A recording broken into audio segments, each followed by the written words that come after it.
Mahilig ka ba sa paghahalaman, pero problema kung saan mo ilalagay ang iba mong halaman para maging maayos at maganda tingnan kapag nakita ng mga tao? Kung yes ang sagot mo, pues para sa iyo ang video na ito.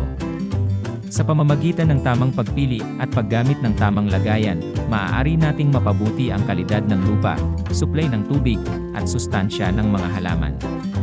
Ang pagpaparami ng mga paso ay nagbibigay ng mas mabuting pagkakataon para sa mabungang paglaki ng mga halaman at pagpigil sa paglaganap ng mga damo. Karaniwan, ang mga paso ay naglalaman ng mga espesyal na sangkap tulad ng organikong pataba, micronutrients, at soil conditioners na nagbibigay ng kumpletong pangangailangan ng halaman para sa kanilang paglaki. Ang mga sumusunod ay ilan lamang sa mga pasong ino-offer namin online. Let me know at baka may magustuhan ka. Good news is, sa bawat order na magustuhan mo, may freebies na naghihintay sa'yo. Just send me a message para sa mabilis na transaksyon. Salamat po.